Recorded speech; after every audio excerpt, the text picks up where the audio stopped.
여러분 며칠 전에 뉴스를 보니까 어떤 영국 사람이 우리 한국 BTS라는 예배팀이 아니라 뭐지? 뭐라 그래 그거를 가수 강화유리인지 뭔 유리인지 모르겠지만 하여튼 해가지고 그 멤버 중에 한 사람을 자기가 닮고 싶어서요 얼굴을 수십 번을 수술했대요. 그러니까 나는 이 사람이 그래서 자기는 군대까지 가겠대 한국에서. 그런 사람이 영국 사람 중에 한 사람이 있다 그래요. 사람이 뭐에 하나에 미쳐버리면 왜 영국 사람이 한국 사람을 닮으려고 수술을 해? 한국인도 아닌데 왜 군대를 갈라 그래? 이게 정상이 아니에요, 그죠? 근데 정상이 아닌데 그렇게 비정상적으로 사는 사람이 태반이라는 거예요.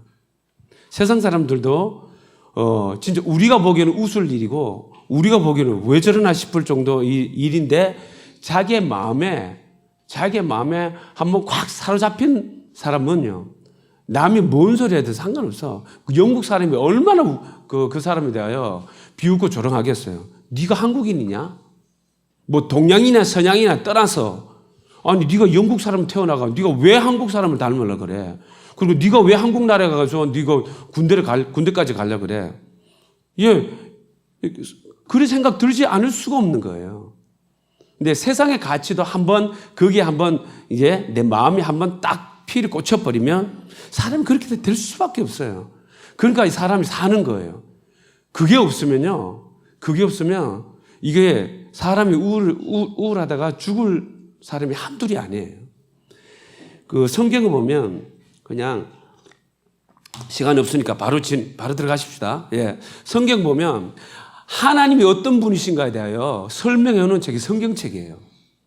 그러니까 부인할 수 없어요. 하나님이 어떤 분이라고 하는 부분을 이 성경이 명확하게 얘기를 해 주시는데 그런데 문제는 뭐냐면 우리의 관심은 그 하나님에 대한 관심이 잘 없어요, 사실은. 온통 내 마음은 뭐냐면 나 그리고 이 세상 그 하나님을 안 믿는 사람들이야 당연하지. 자기에 미치고 세상에 미쳐 살아가지. 그런데 희한한 건 하나님을 믿는다 하는 우리조차도 온통 관심이 뭐냐면 나야. 나 어떻게 살아가나? 나 어떻게 성공하고? 나 어떻게 예수님 믿고? 나 어떻게 이게 넘어지지 않고 믿음을 제대로 살고? 나 어떻게 하면 직장 들어가고? 나 어떻게 하면 좋은 사람 만나서 결혼하고? 온통 나예요. 온통 나. 그래가지고 하면은 내가 누구랑 직결되어 있어요? 세상과 직결되어 있다고요. 그러면 내 관심이 세상을 향할 수밖에 없는 거예요. 이게 믿지 않는 사람만이 아니라 믿는 사람에게도 일어나는 현상인 거예요. 근데 그나마 좀 좋은 거는 좀 이렇게 건강한 사람은 나에 대해서 집중해도 나 어떻게 주님 따라가지? 나 어떻게 말씀을 순종하지? 나 어떻게 하나님 이 믿음에 승리하지? 그나마 이렇게 나가면 참 다행인 거죠. 건강한 거죠. 근데 영적인 모습은 영적인 말은 한데 실질적인 그 내면을 딱 보면 뭐냐면 온통 나한 거예요. 나. 그러니까 나에 집중되어지면요 절대로 주님 못 따라갑니다, 여러분. 여러분 그 야구를 이제 제가 지금은 요즘은 뭐 그런 부분 아닌데 뭐 게임이나 이제 막 우리 그 중고등학교 때나 뭐 특히 야구 같은 걸 이제 야구를 종종 이제 자주 했거든요. 우리 축구도 많이 했지만 축구는 그냥 대충 보고 그냥 공만 차면 되는데 야구는 라인이 중요해요. 라인이. 왜냐하면 공을 이렇게 딱 치면 라인 밖으로 빠져나가느냐 안으로 들어오느냐 이게 따라서 이게 안타가 되고 파울이 되고 하니까 이 라인을 이제 끊는데 이게 이렇게 다이아몬드로 이렇게 선을 끊고 쭉 이렇게 끊잖아요. 그때 그 무슨 그 라인이 있어요. 그냥 학교 운동장에 막대기 하나 지고 그냥 여기서 타자 치는 홈 플레이트 이렇게 사각형 만들어 놓고 이제 여기서 이제 다이아몬드 모양으로 만드는 거예요. 그때 만들 때 막대기 하나 지고 나갈 때 어떻게 나가야 이 선을 그나마 좀 이렇게 직선으로 가게 할 수 있냐라고 하는 때는요. 내가 내 이 막대기 지고 나 지금 똑바로 가나 안 가나 이거 이렇게 쳐다보면요. 나주 한 10m 쭉 가면 뒤돌아보면 선이 엉망진창이 돼요. 그래야 타켓을 딱 잡아요. 1루, 2루, 3루 사람 하나 딱 서 있으면 거기 딱 거고 그 사람은 표대를 보고 막 땅 치고 그냥 쏜사같이 가요. 그것도 천천히 가면 비뚤비뚤해져. 딱 인류 지점이다. 너가 거기 서 있어. 그러면 서 있으면 그 막대기 여기서 홈플레이트라는 홈이라고 하는 곳에서 그 인류가 되는 그 선을 향하여 표대를 딱 바라보고 그냥 쏜사같이 싹 가야 라인이 쫙 뻗어져 나가요. 우리의 삶 앞에 하나님 향하여 달려가는 우리의 믿음 앞에서도 자꾸 내 시선이 나로 향하지 않고 나 지금 똑바로 사나? 나 이렇게 또 잘못 간 거 아니야? 뭐 이렇게 하는 거 이러면요 내 믿음의 삶이 직선을 못 가요. 우리는 죽었다 깨어나도 나 스스로 주님을 바르게 따라갈 수 있는 능력 우리에게 없어요. 그러니까 주님이 말씀하시잖아. 표대를 향하여 달려가라 그러잖아요. 이 선이 삐뜨냐 똑바랐냐는 중요치 않아요. 나 뭘 보고 가느냐는 거야.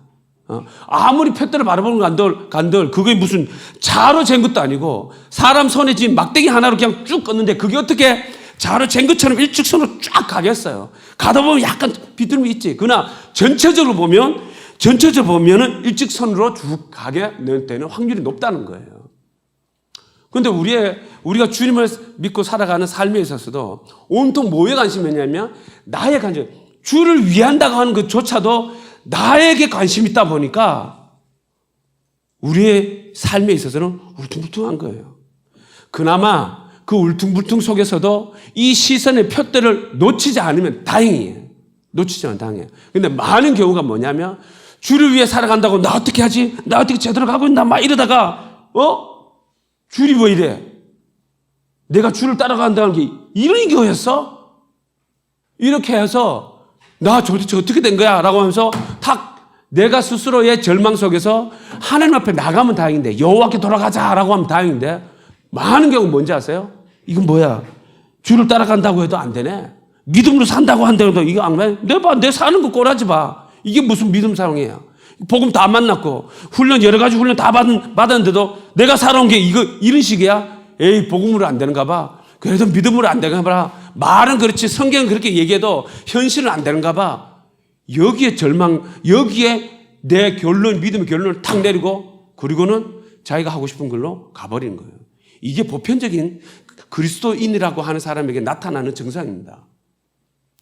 이제 초점을 잘 보세요. 하나님은 절대 우리 보고 네가 나를 따라올 수 있으니까 너 네 자신을 보고 네 능력을 의지해서 날 따라오라고 하신 적이 없습니다. 하나님은 시선을 나에게 해당하라 그래요. 날 바라보라 그래요. 하나님 당신을 스스로 바라봐야 우리가 하나님을 따라갈 수 있다라고 성경이 누누이 얘기해요. 그러면 우리가 하나님을 바라보고 살아가려면 하나님이 어떤 분인지 알아야 되잖아. 그 하나님이 어떤 분인지 알아야 내가 수많은 일들을 다 겪을 텐데 아니요. 성경에서 말하는 인류가 겪어야 될 일이 이 성경이 이미 다 말해주고 있어요. 새로운 거 없습니다, 여러분. 새로운 게 없어요. 이미 성경에서 나오는 이방인이든 다음에 유대인이든 간에 인간이 겪을 수 있는 모든 일들이 사실 이 안에 다 담아두고 있단 말이에요. 자, 다다문인 앞에 사람은 이렇게 살아갈 수밖에 없는 존재구나라고 하는 부분들을 말해주고 있단 말이에요. 그러니까 하나님이 이러한 우리에게 대하여 다른 세상 보지 말고 너 자신 보지 말고 나만 모르고 다 살아오라 그래요. 그러려고 하니까 그 하나님만 바라보고 살려고 하니까 그 하나님만 바라볼 그 하나님이 믿을 만한 분인지 아닌지 알아야 되지. 그 하나님이 어떤 분인지 알아야지. 성경은 다 하나님만 바라보고 얘기를 해도 내 편에서 그게 안 믿어지면 아무리 진리에 대한 답을 얘기해줘도 내가 안 믿어지는데 뭐 어떡해. 내가 안 믿어지는데 옆에서 뒤집어지고 난리 해도 뭔 소리 내도 내가 안 믿어지는데 이 성경이 나랑 무슨 상관이 있어요. 그래서 오늘 제가 하고 싶은 얘기가 사실 두 영상과 오늘 예배 때 어디서 이거 훔쳐봐가지고 다 이게 내가 하고 싶은 얘기를 다 해버렸어요. 그래서 사실 내가 올라올 이유도 없는데 가보니까 그래도 얘기를 해야 되니까 여러분 이거 사실 여러분요 70억 인구 중에 여러분이 지금 이 자리에 있다고 하는 것이 기준근거 아세요? 70억 인구 중에 하나님이란 분이 여러분을 찾아오셨어요. 근데 하나님이 찾아간 인생이 어디 한둘이겠어요? 어디 한둘이겠냐고요. 저도 예수 처음 믿었을 때가 어떤 때냐면 제 바로 뒷자리에 앉은 친구가 3년 동안 고등학교를 저랑 같이 다녔어요. 근데 1년 동안은 그 친구랑 대화를 잘 해보지를 못했어요. 왜냐면 그 친구가 처음에 이제 고등학교 딱 들어왔을 때 그 친구의 행색이 어땠냐면 병원 수술복 있잖아요. 병원 옷 있잖아요. 그걸 아류위에 입고 다리 한쪽을 전체를 깁스를 하고 목발 짚고 이렇게 딱 서 있었어요. 이렇게 얼핏 보면 한 조폭이 하면 싸움하다가 다리 부러져가지고 이게 딱 덩치도 이랬거든요. 그때 제 키가 그 친구의 여기 왔어요. 제가 그 친구에게. 그러니까 저 친구는 뭔가 싸움질 하다가 다쳤는가 보다. 근데 마침 앉았는데 내 뒤에 앉은 거야. 예, 내 뒤에 앉았는데 뭐 말 섞을 리도 없었고 뭐 그냥 뭐 얘기는 했겠지. 근데 친하진 않았어요. 그러다 1년이 지나고 나서 2학년 됐는데 키가 어떻게 됐냐면 역전돼서 그 친구가 저에게 여기까지 온 거예요. 완전히 제가 1년, 2년 사이에 키가 완전 급격하게 커버렸어요. 원래는 저는 10번 넘어본 적이 없어요. 제가 초등학교, 지금 그때 국민학교, 중학교 다닐 때는 키 순서를 보통 다 하니까 10번을 넘어본 정도 없을 정도 키가 조만했다고요. 조만했는데 고등학교 올라와서 그때는 왜냐면 그 나이 때는 돌을 씹으면 소화에 난리잖아. 도시락을 2개, 3개씩 가지고 다니거든요. 그 점심시간 되기 전에 둘째 시간 오전 시간 1시간 맞추면 도시락 몰래 다 까먹는 거예요. 그리고는 점심때 되면 점심 먹고 또 이제 점심 먹는데 또 배고프니까 오후 시간 또 하면 또 하나 먹고 이런 식으로 먹어 제끼니까 키가 안 자랄 수가 없는 거예요. 키가 안 자랄 수가 없어. 그거 땡볕에 여름에 가만히 있지는 못해. 그 에어컨 없는 지역 강의실에 얼마나 더워요. 제가 살던 지역은 아주 막 습도와 날씨가 전국적으로 유명한 아주 분지로 된 지역이 막 분지로 돼가지고 제가 왜 이렇게 소리를 지르고 이게 막 왜 이렇게 다혈질을 됐냐? 이건 저 본성은 아니었어 원래. 저 원래 온전한 정말 부드러운 사람인데 환경이 그러니까 한번 생각해보세요. 밤에 자는데 낮에 30 몇 도 열기가 밤 12시 새벽 때인데도 그 30 몇 도 열기가 고스란히 가보세요. 잠 안 와요. 잠 안 와요. 막 사람 미쳐. 그러니까 이 환경적인 요인이 주님도 이해를 하셔야 돼. 이 환경적인 요인에 막 다혈질적으로 되어져 있는 부분 앞에 이런 저를 복음으로 그나마 이 정도로 얘기한 건 많이 바뀐 거예요. 많이 바뀐 거예요. 이런 부분을 살아가면서 얼마나 우리 삶 안에 그런 부분이 있다 보니까 이게 막 먹어 제끼니까 그리고 활동량이 그때는 막 쉬는 시간마다 나가서 족구하고 축구하고 농구하고 막 하잖아요. 그러니까 신체 발달은 막 급격하게 이루어지다 보니까 이 친구는 그 키가 지금 키예요. 그 키가 지금 키야. 그러니까 그 친구 다 자란 거예요. 고등학교 1학년 그 키가. 근데 저는 그때부터 자라기 시작해. 급격하게 자라가지고 군대 가서도 자랐어, 제 키가. 그래도 제 친구가 여기까지 온 거예요. 근데도 번호는 이제 한지가 이렇게 오는데 그때서 2학년 되면서 그 친구를 이제 말을 하면서 너 어디 사냐? 나 어디 산다. 너 우리 집 근처 사냐? 걸어서 30분 정도 거리밖에 안 되는 거예요. 야, 그럼 그 친구가 그 친구 왜 웃어요? 그래요. 어쨌든 뭔지 말인지 모르겠는데 뭐 알고나 같이 웃어야지 뭐 자꾸. 어쨌든 이 친구가 야구를 진짜 좋아해요. 그 야구하다 다친 거예요. 야구하다 무릎이 관절 그 안에 파열돼 가지고 수술하고 가지고 이렇게 된 거예요. 그때 고등학생 때 1학년 때. 근데 그 친구가 야 우리 야구하자 이래 가지고 그래서 꼬드겨 가지고 가기 시작한 게 교회인 거예요. 교회.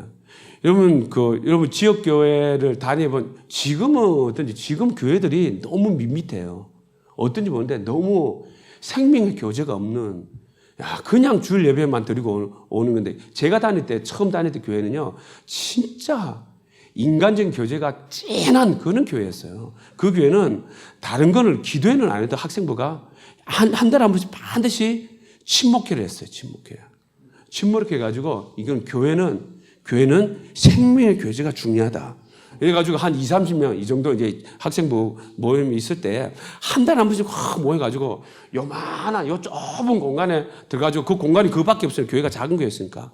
거기에 들어가지고 이제 학생들끼리 이제 친목회를 하는 거예요. 뭘 하냐? 남자, 여자, 남자, 여자, 남자, 여자 이렇게 쭉 비는.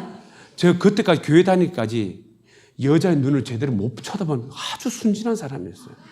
여러분 소나기의 그 소설 보면 그 누군지 알죠? 그 순진한 서울 여자가 그 죽을 병 걸려가 내려온 그 여자의 마음 혼자 짝사랑하는 그 소나기 그거 보고 제가 얼마나 펑펑 울었는데 그 드라마로 나왔어요. 그걸 보고 밤새 울었어요. 막 그 친구가 나은 거야 완전히 막 여자 얼굴 하나를 제대로 못 본 가운데 있는데 어머니 외에는 여자를 쳐다볼 일이 없어. 뭐 거의 그랬어요. 그때 동네도 뭐 여자랑 놀 이유도 없어. 뭐 형제들끼리 놀았으니까 형제들이 많았던 것 같아요. 근데 웬 교회를 친구 야구하러 갔다가 꼬드겨 가지고 교회 들었는데 마침 그날이 친목회하는 날인 거예요.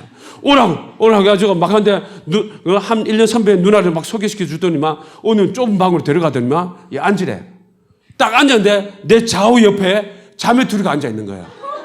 그래도 어깨가 막 조금만 해도 부딪히면서 막 하는데 어깨만 부딪히면 다행이야. 그러면서 막 이러면서 손까지 막 잡네. 제가 눈이 뒤집어졌어요. 그냥 눈이. 뭔 교회 일이 선한 건데 있나 이래가지고 그때부터 교회를 막 다니기 시작한 거예요. 우리 주님의 전략이 얼마나 기가 막히신지 그 한번 손잡아보려고 한 달을 기다렸다니까 그 친목회 나를. 그다가 그 속임에 빠져가지고 얼마 안 있어서 한 1년 있었나? 하나님이 막 은혜 주기 시작하시는데 제가 무슨 교회 제 기억으로는 초등학교 때 요구르트 준다고 하는 저기 한 2번 교회를 간 것 같아요. 그냥 요구르트 먹기 위해 성탄절에 간 것밖에 없어. 그냥 그거 받고 온 거예요. 하나도 기억 안 나. 그런데 그 교회를 갔는데 가기는 내 안에 있는 이 본성을 주님이 자극시켜가지고 그 교회 발을 들여놓기 시작했는데 그 미끼에 딱 걸려드는 순간부터 하나님이 일하시기 시작하는데 저희가 막 은혜를 주기 시작하는데요. 와, 감당이 안 됐어요. 다 이해도 안 돼. 이 성경책이 뭘 하겠어요. 교회 큰 몇백 명 교회인데 갈라져가지고 몇십 명밖에 안 모여 50명밖에 안 모이는 그 교회 나이 많으신 분들만 모이는 교회 청년 기껏 해봐야 20, 30명 많아봐야 20, 30명 그런 모인 교회에 학생들끼리 모인 교회에 뭐가 있겠어요. 신선한 게 없다고요. 그냥 어른들 신앙생활은 그대로 받아서 하는 것밖에 없다고. 근데 그게 은혜가 돼서 막 쏟아지기 시작하는데 그러면서 이제 그때 야구하기 위해서 친구 한 7, 8명 모여서 교회를 왔거든요. 집이 교회에서 오려면 1시간 넘게 그러니까 제가 살았던 그 지역의 끝에서 끝에 가야 하는 그게 1시간 거리 버스로 가면 그런데도 야구하기 위해서 친구가 왔어요. 근데 그 가운데 예수를 제대로 믿은 친구가 2명밖에 안 돼요. 교회를 똑같이 학생부 생활했는데 여러분 70억 인구 중에 주님이 여러분에게 찾아왔다? 이게 기적입니다. 기적. 근데 그 찾아온 사람들 중에 이렇게 예수님이 믿어져서 지금 이 자리에 앉아 있다고 하는 이거는 더 큰 기적입니다. 여러분 하나님이 어떤 분이신지 아세요? 제가 고등학교 1학년 올라갔을 때 누군가로부터 부름을 받는다는 거는 이게 설렘이고 기쁨입니다. 제가 고등학교 올라가자마자 수학 시간 됐을 때 여자 선생님이세요. 우리 남학교는 여자 선생님에 대한 관심 많잖아요. 인기도 많고. 그래 수학 선생님이 오자마자 학생들의 수학 테스트를 한다고 수학 시험을 쳤는데 방정식을 쳤는데 그 방정식이 문제가 제가 중학교 3학년 내내 매일같이 수학 시간 있을 때마다 두드려 맞아가면서 배웠던 왜냐면 그 선생님이 수학 하나 딱 가르치면 그 다음 주에 반드시 시험 쳤거든요. 그러니까 거의 막 그 반에 80% 이상이 막 매 맞는 일이 막 그냥 일에 공부야 그냥 매 맞는 일이 안 맞고는 안 끝나 막 맨날 또 그 틀린 수만큼 이래가 막 두들가면서 3년을 맞았던 그 시험이 그때 그 시험 친 거예요. 아니 돌이 아닌 이상 그 문제를 틀릴 수가 있냐 말이에요. 제 시험 역사상 한 문제를 틀린 거는 그때 처음이었어요. 제 인생에. 제 옆에 짝꿍이었던 그 친구가 한 문제 틀린 거. 그러니까 제 반에서 한 문제 딱 틀린 친구가 저 둘인 거예요. 둘이었는데 선생님이 어느 날 저를 찾아오시더니만, 야, 너 방과 후에 너 나랑 공부하자 그러는 거예요. 이야, 형제 선생님이었으면 저 안 갔어요. 자매 선생님이 유독 그 둘 중에 저를 지목해서, 나를 지목해서 그것도 방과 후에 수업을 하재. 이야, 이게 웬일인가 싶어서 가버리면 나만 있는 게 아니라 여러 명 있더라고. 갔는데, 그러니까 그 선생님 진짜 좋은 선생님이었어요. 그러니까 소위 말하면 이게 재능이 좀 있다 하는 이 친구들을 그 재능을 키워주고 싶은 거예요. 자기 시간 할애해서 수업이 다 끝난 시간에 따로 한두 시간씩 이 수학을 가르쳐 주는 거예요. 근데 제가 딱 왔는데 제가 제 자신을 알잖아. 이거는 내 실력이 아니라 3년 동안 두드를 맞아서 닳고 닳아서 주입된 이거 안 털리면, 아니 돌을 달고 다니는 인간이잖아 그거는. 좀 무식한 거죠, 인정하지만 그래도 3년 동안 맞으면 그래도 기억이 있죠. 그 제가 제 실력을 아니까 이건 순수한 내 실력이 아닌 거예요. 이게 시험 지금 한 문제 틀린 게. 딱 가서 그날 첫 번째 강의를 듣는데 내가 있을 자리가 아닌 거예요. 그 자리가. 그걸 딱 깨달는데 두려움이 막 오더라고요. 왜냐하면 그때는 모를 때니까 이거 내 실상이 드러날까봐 이 수치심과 두려움이 막 오는데 그 다음부터 학교를 그 방과 수업에 못 갔어요. 뭐 했냐? 맨날 농구하고 축구하고 막 그랬죠. 그 친구들은, 부름받은 친구들은 공부하고 있는데. 어쨌든 누군가로부터 부름받는 거 이거 아주 이제 행복하니까 기쁜 일입니다. 스토킹만 빼고. 그리고 또 한 번은요, 제가 군대 다닐 때 제가 이제 중령이었습니다. 중령인데, 이 대대장의 밑에 비서 역할하는 사람이 사병 중에 비서 옆에서 커피 타주고 전화 받고, 이제 알려주고, 또 누구 손님 오고 하면 이게 차 내려주고, 이게 다 비서 하는 역할이 있어요. 그거 아무나 안 하거든요. 일단은 인물이 돼야 돼요. 그리고 하나는 똑똑해야 되는 거예요. 근데 제가 딱 갔는데 한 군대 들어가서 1년 됐을 때 그 비서 역할을 하는 고참이 이제는 바꿔줘야 될 때가 된 거예요. 바꿔줘야 때가 됐는데 그 고참이 누굴 지목했냐면 절 지목. 그때는 좀 됐었어요. 절 지목했단 말이에요. 야, 그걸 지목했는데 그때 무슨 일이 있었냐면은 그 일이 있기 전에 제가 그러니까 교회에서 일하는 사병, 군종이라거든요. 군종 일을 하고 싶어서 제 부대는 교회도 없었어요. 남의 교회에 옆에 있는 부대의 교회를 다녔단 말이에요. 우리 부대는 작은 부대여서, 작은 부대에서 자체적인 교회가 없단 말이에요. 근데 교회는 다니고 싶지. 고참들은 아무도 안 나가지. 교회는 나가고 싶지 그러다가 우연히 논산훈련소에서 함께 훈련받았던 제 동기가 내 부대에, 그게 5군수사령부인데, 5군수사령부가 대전, 광주, 대구, 부산 이렇게 예하 부대가 있었단 말이에요. 본대는 이제 대구에 있었고. 이 친구가 본부대에 대구에서 군정병원이 있는 거예요. 있는데 마침 부산에 있는 우리 부대가 교회가 없고 군정병이 없다는 걸 알고 누굴 세울까 찾다가 내가 거기 있다는 걸 알고 저를 이제 군정병을 시켜줄게. 우리 교회 얘기해놨다고 막 한 게. 저는 오직 그것만 바라고 있는 거예요. 그것만. 그런 중에 대대장이 절 비서로 이제 세우려고 이제 뽑은 거예요. 그러면서 이제 제가 딱 갔죠. 이거는 한 군인이 한 부대의 최고 권위를 받은 사람에게 부름을 받는다는 건 이거 엄청난 겁니다.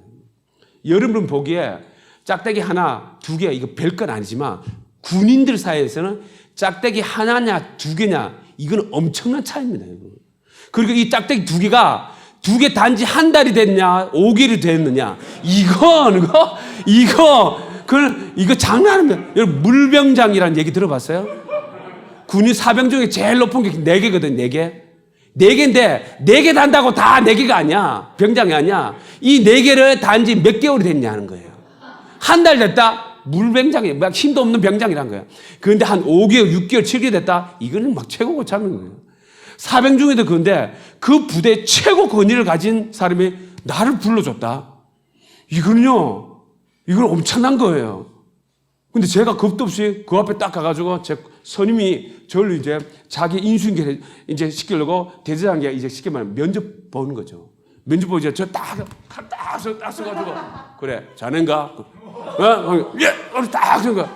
그래서 옆에서 이제 그 고참이 이제 설명해 주는 거 나야 됐습니다. 설명해 주는데 그때는 뭐 군인은 명령에 복종하는 것밖에 없거든요. 제가 뭐라 하냐 딱 생각하면 그래 앞으로 잘 인수인계 받고 잘 이제 역할을 한번 해보라고. 여기 이제 대대장이 딱 하는데 제가 그때 그거 되고 못합니다. 그러니까 대대장 누가 있든 뭐 이런 놈이 다 있네 싶어. 막 이런 저는 군생활이 이상하게 좀 하는데 못합니다 제가 그랬어요. 그러니까 대대장 눈에 옆에 고참이 갑자기 이래가지고 사전에 그런 얘기 없었으니까 그냥 따라오래 해가지고 가 보니까 이제 그건 거예요. 그 대장 왜 못하나 이렇게 하길래 전 군전명을 지시를 받고 기다리고 있으면 누구도 안 시켜주는데 그게 내 동기가 이제 군전병 내가 신청할 테니까 될 수 있으니까 조금만 기다려보라. 사병끼리 한 얘기를 전 대대장이 한 얘기보다 더 귀하게 부름받고 전 군전병이 될 걸 기다리고 있습니다 하니까 군전병? 여기 교회도 없는데 그러니까 대대장이 눈이 뒤집어진 거예요. 나가라 나가는데 고참이 저를 조사를 한 거예요. 도대체 이놈이 그냥 제가 군전병이 되면 부대를 바꿔야 되는 거예요. 그러니까 부대를 제가 무슨 부대 나왔죠 제가? 보급부대 나왔어. 보급부대를 나왔는데 근데 제가 있던 부대에 행정부대가 있는 거를 위치를 바뀌어야 되는 거예요. 그러니까 고참이 이놈이 뭔가 뒷조사를 해봤다. 도대체 어떤 놈이길래 대대장 앞에서 명령하는데 안 된다고 얘기할 수 있냐. 그리고 더 잡으니까 뭘 조사해보고 자기가 뭐 기부사도 안기부도 아니고. 그때부터 제 인생이 약간 꼬이기 시작했죠. 누군가의 관심을 받고 주목을 받는다는 거 이거 굉장히 기분 좋은 일이거든요. 근데 그 대상이 나도 관심이 가고 주목이 가는 사람이 나에 대해서 주목해주고 관심 가준다. 이게 연애질이잖아 이게. 얼마나 좋아요. 얼마나 행복해. 그거는 진짜 시간 가는 줄 모릅니다 여러분. 인간 사회에 있어서도 누군가 나에게 아예 무관심하고 아예 쳐다보지도 않고 요즘 흔한 단어가 왕따인데 누군가 나에 대해서 그래도 관심 가지고 신경 써주고 뭔가 자꾸 말을 하려고 그러고 자꾸 만나고 싶고 교제해 주를 쓴다. 이게 무슨 꼭 사랑의 관계가 아니더라도 이거 기분 좋은 거거든요. 사람들부터 관심을 주목받는 거. 근데 한번 생각해 보세요. 이 성경은 하나님이 우리를 관심 가져주시는데 그 관심 가져주시는 그 하나님이 여러분 어떤 하나님으로 믿고 계세요? 여러분이 알고 있는 하나님은 어떤 분이세요? 그냥 지식적으로 믿고 안 믿고는 둘째 치놓고 지식적으로라도 여러분이 알고 있는 믿는다고 하는 그 하나님이 어떤 하나님이세요? 제가 최근에 시편 말씀을 묵상하면서 이게 몰랐던 내용이 아니에요. 근데 새롭게 묵상을 좀 하는데 내가 믿는 하나님이 이런 분이었어? 라고 하는 하나님에 대한 인식이 새롭게 확 부어지는데 와 감동이었어요. 감동. 시편 말씀 보고 싶어요. 147편. 우리가 믿는 하나님은요 온 우주 만물을 창조하신 하나님이세요. 여러분 근데 이 말이 무슨 의미인지 우린 몰라요. 온 우주 만물을 창조했다는 말이 무슨 뜻인지 몰라. 예. 맨날 지구 여 안에 있다 살다 보면 맨날 내가 사는 버무린 집 그리고 어디에 근데 한정된 공간에 있다 보니까 우주를 만드신 하나님 해봐야 아무 생각 없는 거예요. 근데 거기 보면 4절 같이 시작. 그가 별들의 수호를 세시고 그것들을 다 이름대로 부르시는도다. 아멘. 아멘. 보세요. 여러분 하늘의 별의 숫자가 몇 개인지 아세요? 여러분 연구 안 찾아봤죠? 저도 별들의 수호를 세신다. 그러면서 궁금증이 생겨요. 그래? 별이면 도대체 몇 개지? 하면 저도 인터넷에 뒤져봤어요. 그러다가 제가 깜짝 놀랐어요. 여러분, 이게 귤 방울이라면, 이 귤 한 바구니 안에 귤을 10개 집어넣어요. 10개 집어넣고, 그러면 10개 담긴 이 바구니가 10개 있으면 몇 개예요? 귤이면 100개인 거예요. 그러니까 한 바구니 안에 있는 귤이 10개니까 10 곱하기 10개 담긴 바구니가 10개니까 10 하면 100개 나온단 말이에요.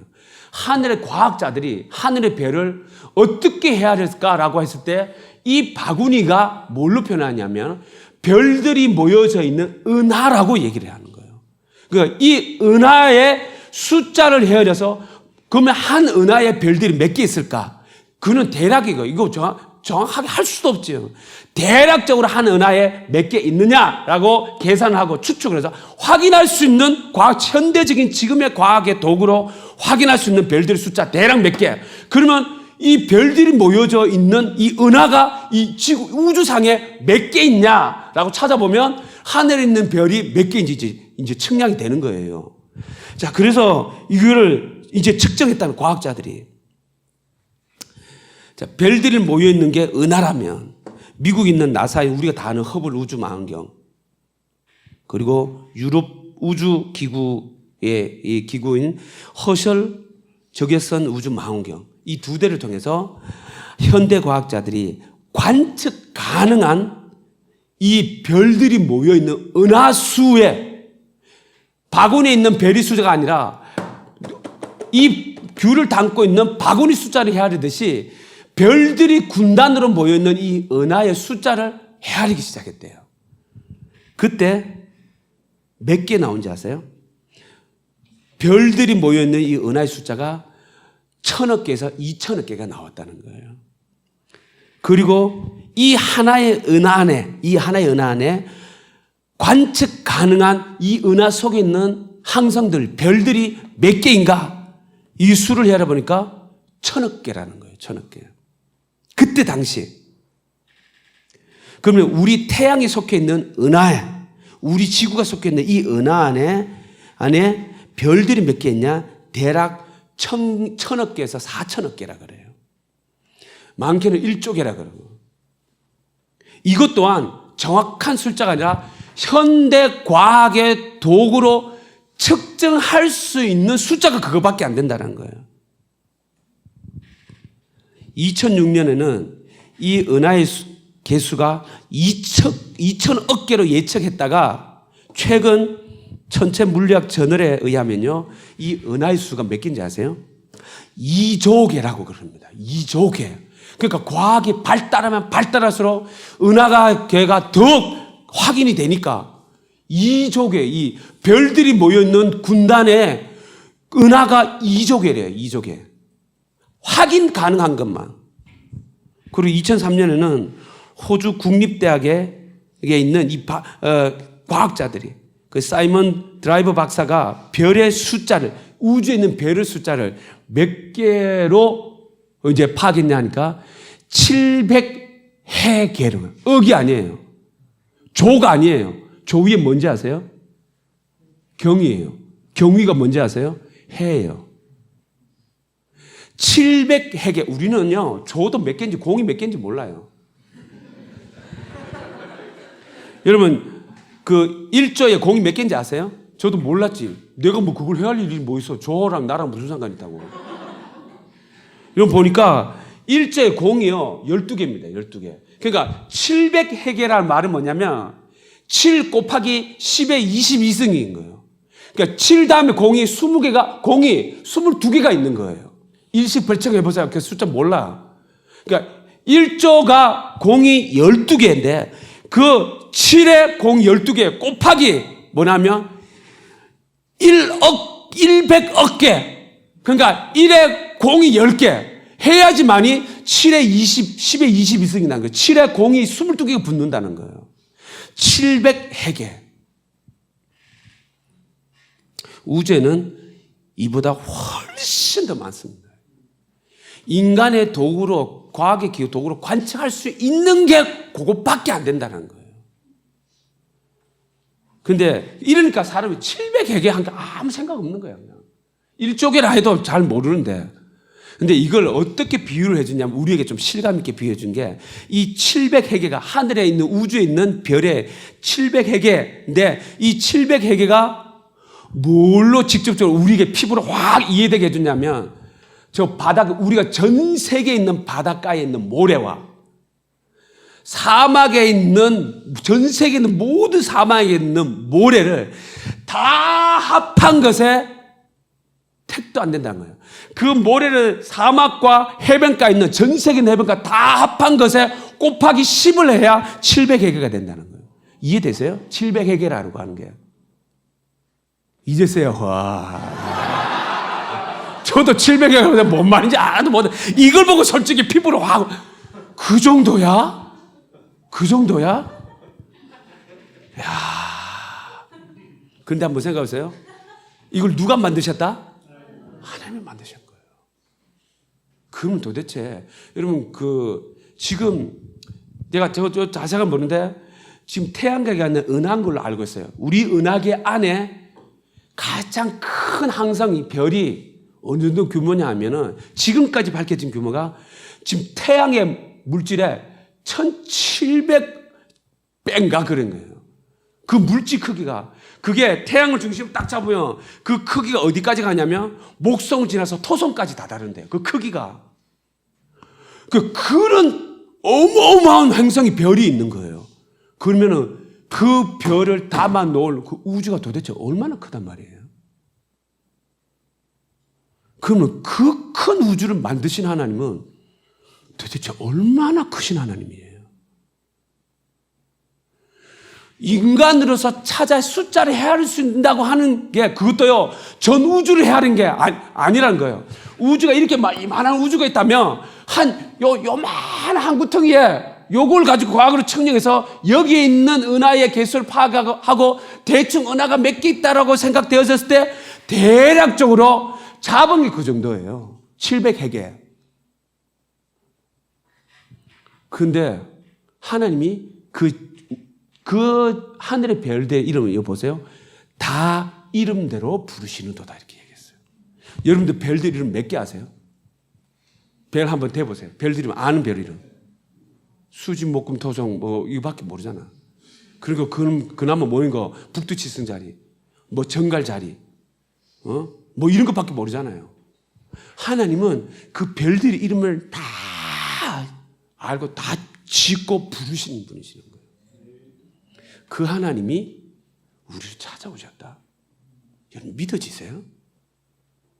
그 크고 놀랍고 위대하신 하나님이 그 우주 속에서 지구는 보이지 않잖아요. 우리 태양계 은하 속에서 지구 안 보여요. 그런데 하나님은 온통 초점이 누구에게 향했냐? 이 어마어마한 감당할 수 없는, 헤아릴 수 없는 천문학적인 이 하늘에 있는 항성에 있는 별들 속에서 우리를 향하여 시선이 집중되어 있는 거예요. 이 뒷선이. 그 하나님이 우리를 찾아오신 거예요. 그리고 알아듣지 못하는 우리의 심령 안에 그 열어서 내가 하나님이야. 내가 너의 구원자야. 라고 말씀하시며 알아듣지 못하는 우리에게 이 성경을 통해서 하나님이 어떤 분이라는 것을 하나하나 말씀해 주신대. 언제까지? 알아들을 때까지. 알아들을 때까지 우리에게 찾아주시고 믿게 해주시는 하나님. 만약에 하나님이 우리 이렇게 찾아오시지 않았다면 우리 소망 없어요. 하나님이 너무 크셔서 보이지 않아요. 하늘에 있는 별도 보이지 않아요. 지금 우리 하늘에 밤하늘에 보이는 반짝이는 거 다 위성들이래. 대부분 반짝반짝거리는 거.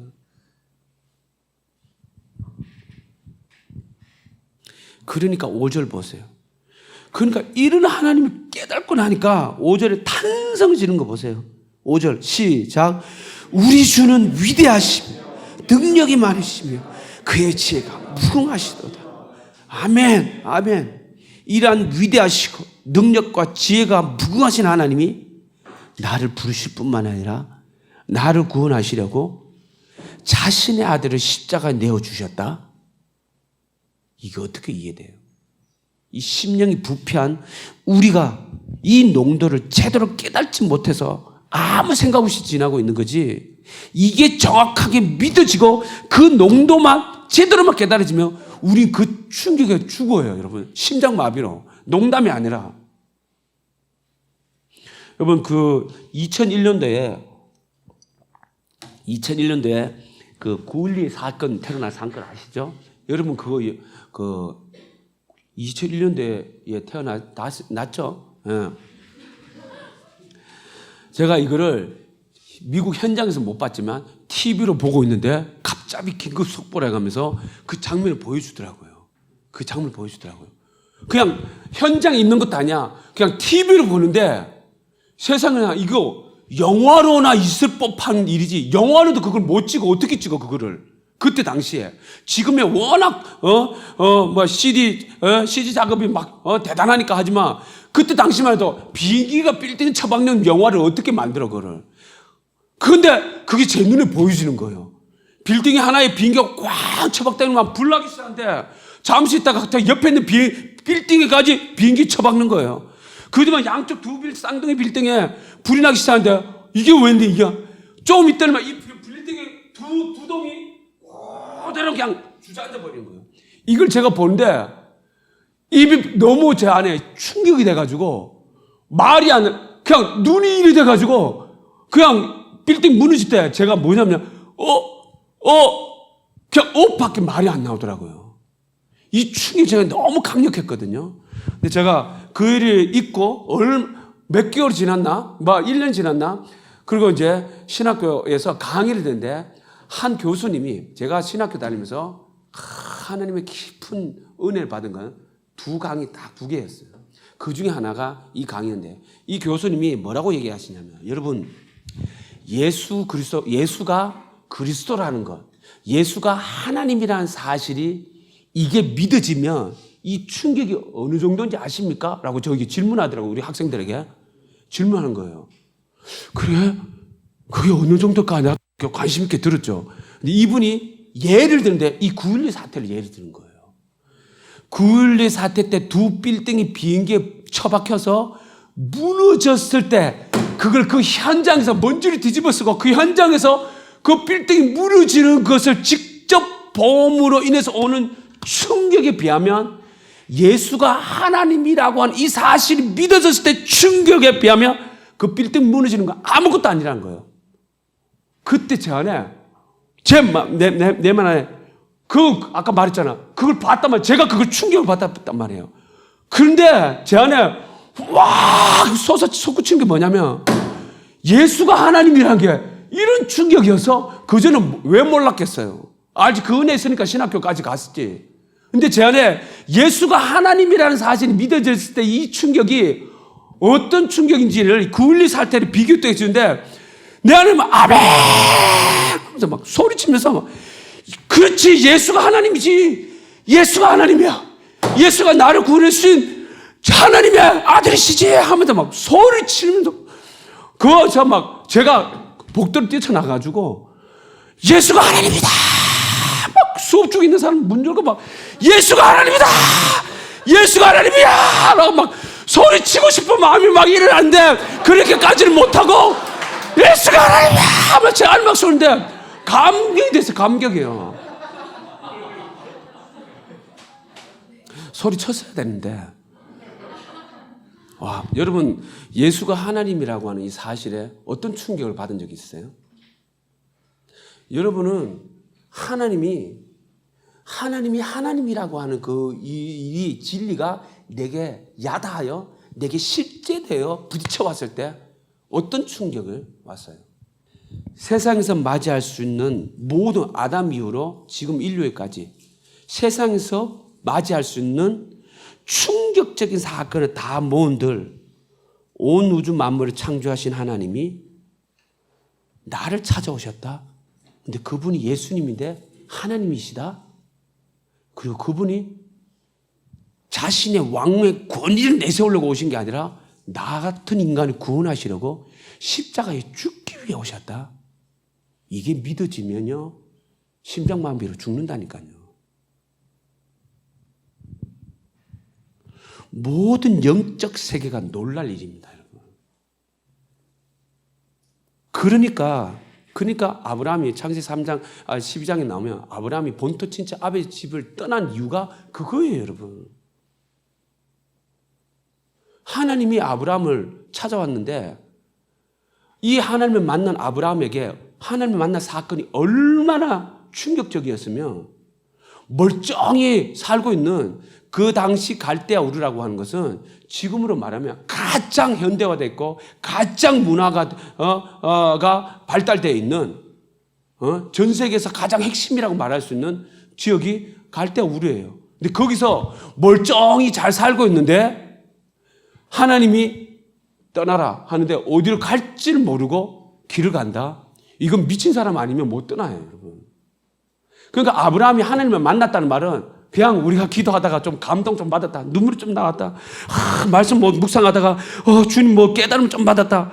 그런 수준으로 따라갈 수 있는 게 부르심이 아니라고요. 왜냐하면 아시는 대로 그 당시는 이민이라는 제도가 없잖아, 각 나라마다. 그러니까 친족이 지켜주지 않으면 누구도 자기를 보호를 못 해줘요. 근데 자기의 가장 안전한 터가 되는 친족을 떠나서 그리고 자기 동족이 살고 있는 나라에 사는 것도 아니요. 남의 나라로 간다. 이거는 전쟁입니다. 남의 나라를 빼앗아오는 것으로 여겨져요. 그 땅에 사는 사람들은, 원주민들은. 그러니까 아브라함은 죽을 줄 알고 길을 떠나는 거예요. 자기 혼자만 죽는 게 아니라 식솔들 다, 아내랑 식솔들 다 죽을 줄 알고 이 믿음의 길을 가는데 아브라함이 이 믿음의 순종을 할 수 있었던 게 은혜 좀 받아도 되는 그런 순종 아닙니다, 여러분. 아브라함이 뭔가 하나님 명함 정말 감당할 수 있는 충격을 받은 거예요, 하나님 만나고. 여러분도 지금 이 여름날에 이 토요일날 거기서 코로나 이제 토론한테도 어디 가래도 못 가. 여기서 모이라 해도 누가 모이겠어요? 여러분 안에도 주님에 대한 복음에 대한 만나고 여러분 마음 안에 어떤 변화와 감동과 충격이 있었기 때문에 여기까지 오는 거예요. 이거 돈 주고 오라 해도 안 와요. 근데 아브라함이 본토 친척 아비 집을 떠났다. 이건요, 우리가 하나님을 만나고 복음을 만나고 부딪히는 이 충격하고는 차원이 다른 부분이에요.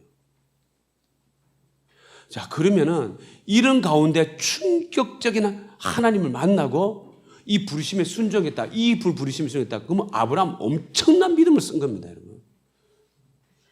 대단한 사람이에요. 근데 실상은 아브라함은 특별한 사람이 아니에요. 저와 여러분이랑 똑같은 죄인이에요. 은혜가 필요한 죄인이에요. 은혜가 필요한 죄인. 그게 보여주는 게 족장시대의 아브라함 역사잖아요. 그 어마어마한 믿음의 순종 걸으면 내딛었던 아브라함이 하나님의 약속의 땅에 가보니까 가나안 땅이었잖아. 도착하고 보니까. 딱 도착하자마자 아브라함이 얼마나 그 스스로가 대단한 믿음이 있어서 용기가 있어서 하나님에 대한 대단한 어떤 신뢰가 있어서 온 사람이 아니라는 걸 보여주는 사건이 바로 오자마자 드러난 게 그 땅 딱 도착하자마자 심각한 가뭄이 들어왔잖아요. 그러니까 식소는 여러 명 되는데 몇십 명 되는데 아니 가뭄이 일어나고 나면 가장 큰 문제가 뭐냐면 먹고 사는 게 문제예요. 양식이 재배가 안 되니까. 그러니까 먹을 게 떨어지면요 거기는 친족 없습니다, 여러분. 무슨 이웃 사촌 없어요.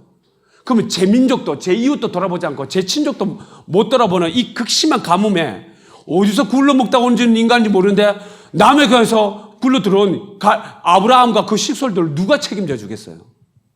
그러니까 아브라함이 이거는 자기가 책임질 수밖에 없는 거예요.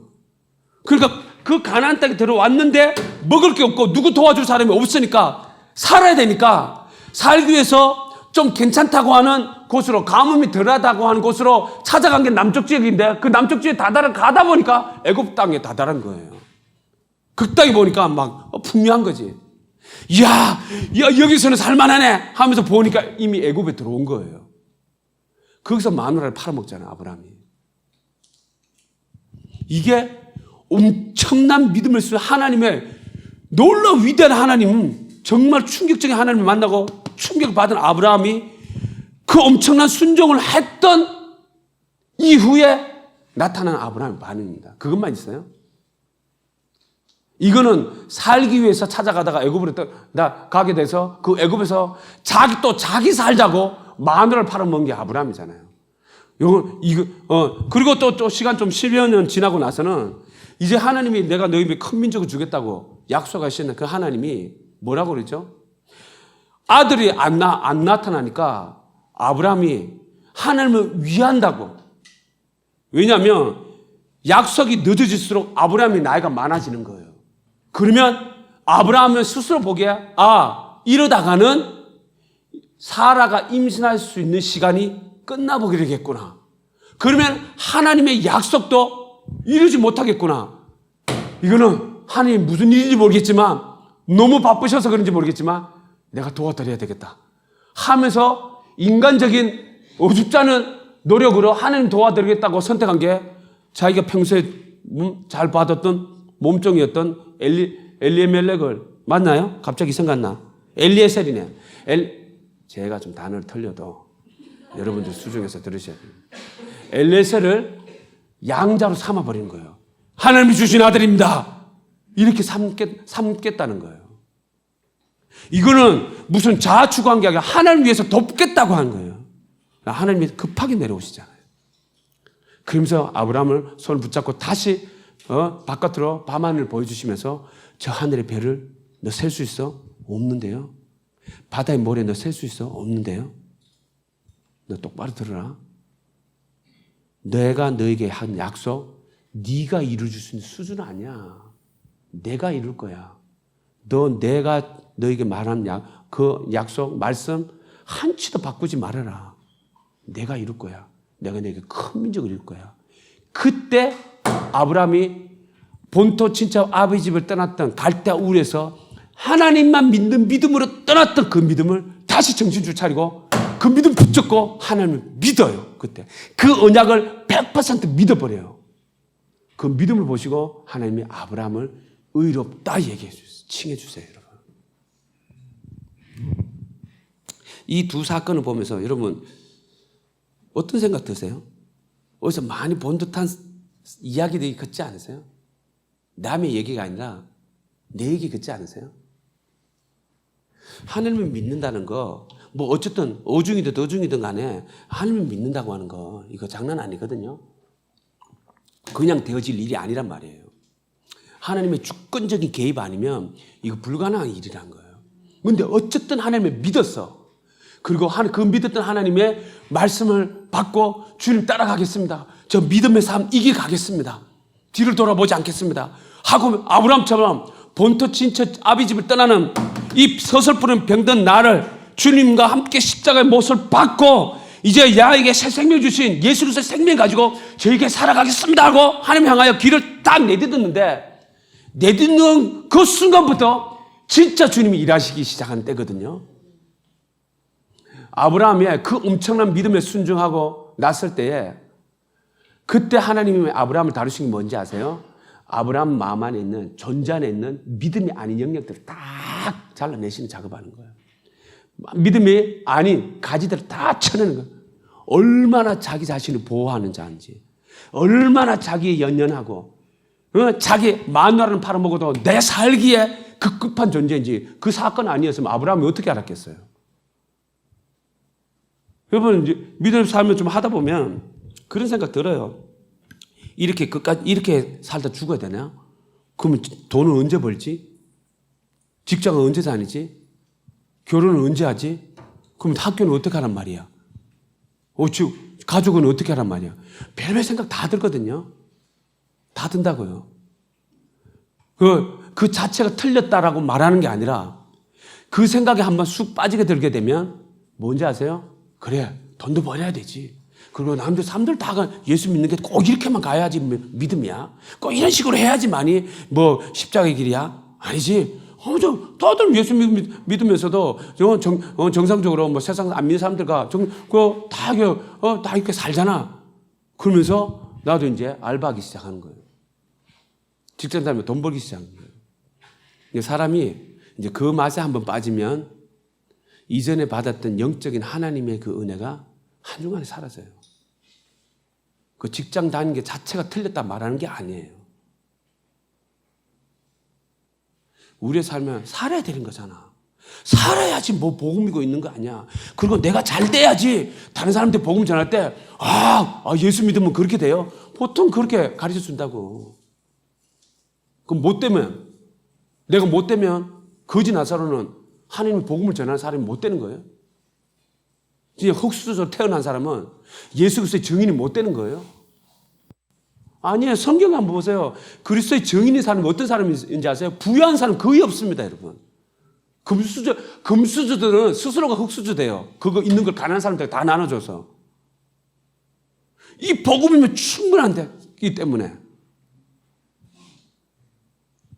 우리 인생 안에 정말 자칫 그냥 세상의 가치관과 논리로 일단 살아야 되잖아. 그래도 뭔가 좀 해야 되잖아 하면서 찾아 들어간 게 애고에 빠진다고요. 그게 내가 찾아갈 때예요. 하나님이 가라 하시면 가야 되지. 그것이 어디는 가나안 땅이란 게 세상 한복판에 가장 우상이 득실했던 지구상에 있는 모든 우주의 핵심의 총체가 가나안 땅 우상이에요. 거길 내가 스스로 갔다면 그건 그건 함정이지 그냥. 근데 주님이 가라 하시면 가는 거예요. 근데 여러분이 선택하는 일이 주님이 가라 하시는 곳이에요. 아니면은 또다시 내가 뭔가 생각되어진 그 길로 찾아간 거예요. 요거는 좀 이렇게 뭔가 세상을 향한 나를 위한 아브라함처럼 내가 살자고 한 선택이라면 그 다음 엘리에셀처럼 뭔가 주를 위해서 이제는 뭔가 영적인 일로 한 모습도 있단 말이야. 주님 언제 성경 완성화? 언제 성경 완성이 돼? 지금 이 나라만 봐도 전 세계 봐도 코로나가 지금 창궐해가지고 변이 바이러스가 막 나타나가지고 이 난리법석인데 도대체 복음을 언제 전하고 언제 성경 완성이 돼? 이래가지고 성경 완성이 될 수 있겠어? 하면서 이제 내가 뭔가 주를 도와드려야 되겠다 하면서 막 내 최선과 열심으로 주님 방해돼요. 주님에게 방해해야 된다고. 이 두 가지 사건을 보면서 우리에게 정말 생각해야 될 부분이 있습니다, 여러분. 하나는 말씀드린 대로 주를 믿었음에도 불구하고 세상의 가치가 완전히 정리되지 않아. 뭔가 살아야 되지 않아? 평범하게 살아야 되지 않아? 라고 하는 그것에 세상을 따라가는 부분이 있다면, 또 하나는 주님의 이 일의 결과를 내가 맺어보려고 내 자신을 막 전부를 드리는 이 일 앞에 있는데 이 둘 다 바르지 않는 거라는 거예요. 우리에게 하나님이 요구하시는 게 뭔지 아세요? 로마서 4장 3절에 보면 이렇게 얘기합니다. 성경이 무엇을 말하느냐? 아브라함이 하나님을 믿음에 그것이 그에게 의로 여기진 바 되었다. 하나님은 우리에게 요구하는 게 뭐냐? 나를 믿으라는 거예요. 하나님을 믿으라는 겁니다. 하나님에게는 우리의 도움이 전혀 필요치 않습니다. 하나님은 우리의 헌신, 최선이 필요한 게 아니라 말씀하신 하나님을 온전히 믿는 믿음을 요구하시는 겁니다. 아멘. 네. 이 일 앞에 있으면서 아브라함이 75세에 부름을 받고 120세쯤 되었을 때 하나님께서 독자 이삭을 모리아 산에서 번제물을 바치라 그러잖아요. 이때가 언제냐면 아브라함이 그 본토 친척 아비 집을 떠난 갈대아 우르를 떠난 지 40년쯤 됐을 때예요. 75세에 부름에 순종했고 다음에 100세 때 이삭을 낳았으니까 이삭이 한 10대 중반쯤 그러니까 번제를 드릴 때 모리아산을 데려갈 때가 10대 중반이라니까 아브라함 나이가 한 15세 정도 됐을 때죠. 20세, 120세 가까이 됐을 때. 그러니까 부르심을 받은 지 40년 정도 됐을 때. 그때까지 40년 동안 아브라함이 믿음의 조상이 되도록 얼마나 하나님 다른지 아세요? 이 정도 순종했으니까, 이 정도 믿었으니까, 그래, 됐다. 저거, 나머지는 그래, 내가 못 본 척 해줄게. 하나님 그러신 분이 아니에요. 하나님은 우리에게 믿음을 요구하시는데, 99%의 믿음이 아니라 100% 순전한, 온전한 믿음을 요구하시는 거예요. 그 일을 위해서 하나님이 멈추지 않고, 우리를 여러 모양으로, 여러 각도로, 우리를 찌르시며, 우리를 다루시며, 믿음 아니면 이 길 못 가도록 주님이 역사하시고 개입해 주신 거 우리의 삶 안에. 때로는 그 믿음으로 걷다가 아브라함처럼 정말 실패되어지고 절망되어지고 낙담이 되어질 때 그때도 우리는 하나님 포기해도 내가 내 꼬라지 보면서 이건 가만 없구나 나 같은 인간. 어디 나 같은 인간이 하나님의 부르심에 이기러 가. 나는 나를 포기하더라도 하나님은 우리는 포기 안 하세요. 끝까지 붙들고 가십니다. 이 일 앞에 나갈 때 이 번제를 바치라는 말은 이삭을 죽이라는 말이잖아요. 근데 이때 모리아산에서 독자 하나님이 주신 아들이잖아요. 자기가 낳은 아들이 아니라 하나님의 기적적인 방법으로 주신 이 이삭을 눈에 넣어도 아프지 않을 이 이삭을 죽이라고 명령하신 이 명령에 받았을 때에 40년의 신앙에서 믿음의 삶을 걸어온 아브라함이 어떻게 바뀌었는지를 보여주는 게 창세기 22장입니다. 가보세요. 창세기 22장. 아브라함이 그냥 평범하게 믿음 사람 된 게 아니에요. 창세기 22장 보세요.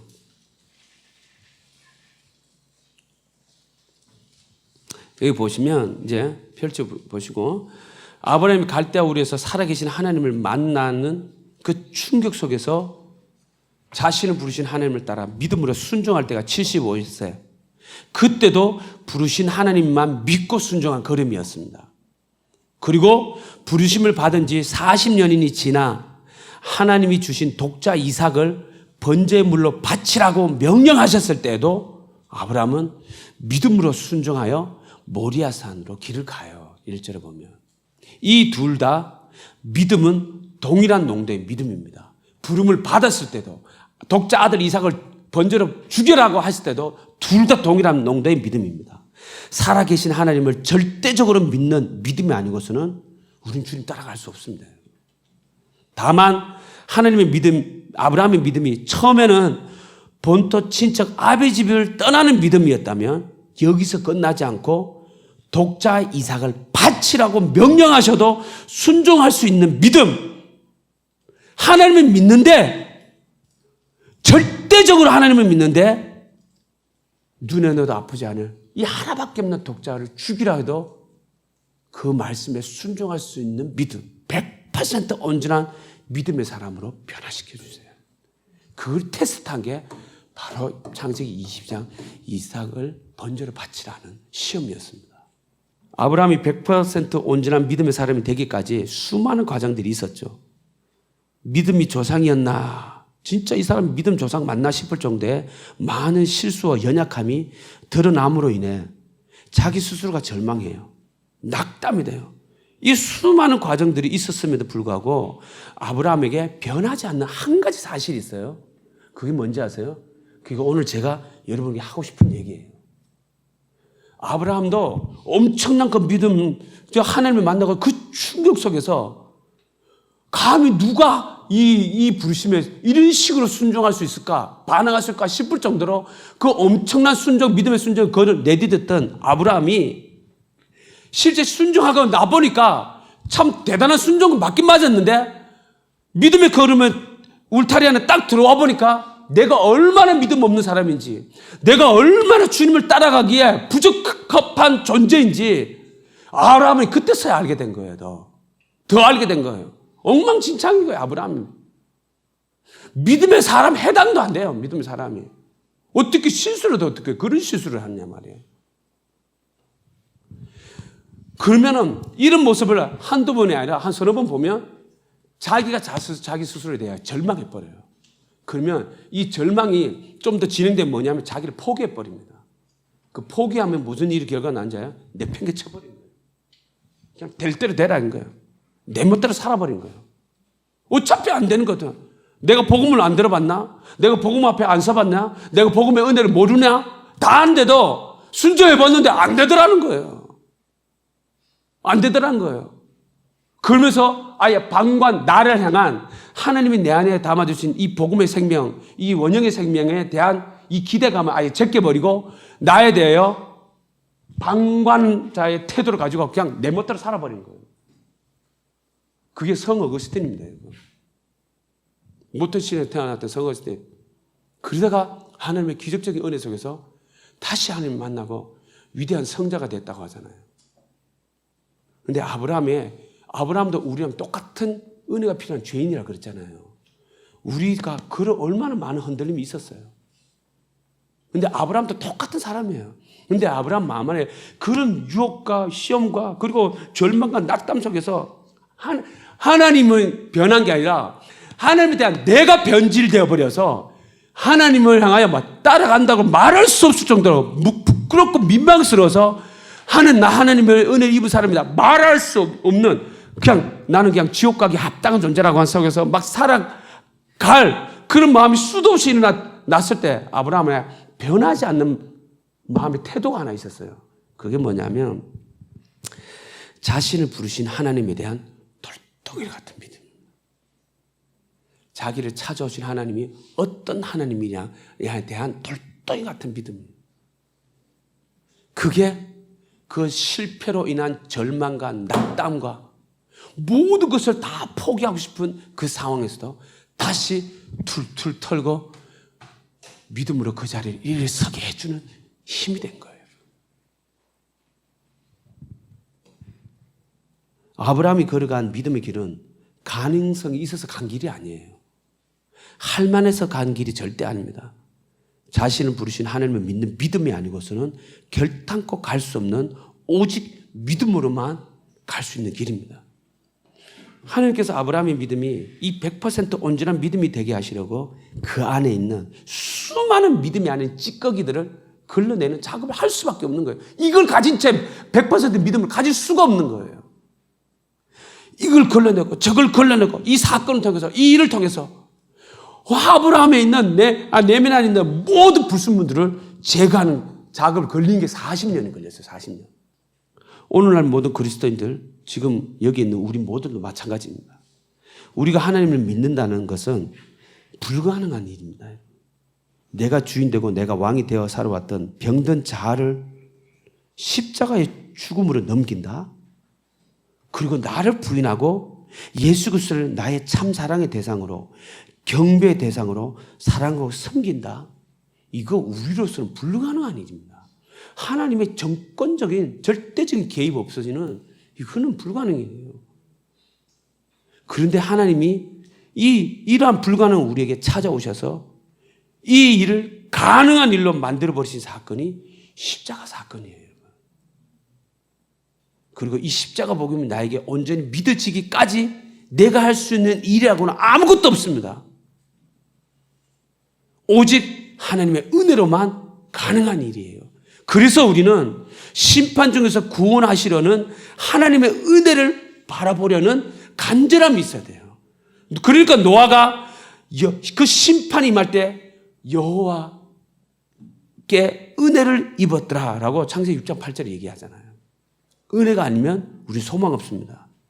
그리고 믿음의 걸음을 걷는 중에 그 이유와 원인이 무엇이든 간에 나도 낙담케 하고 절망케 하고 이 걸음을 포기하게 만들려고 하는 때가 찾아오게 되었을 때 반드시 기억하세요, 여러분. 잠언 24장 10절을 보면 이렇게 얘기합니다.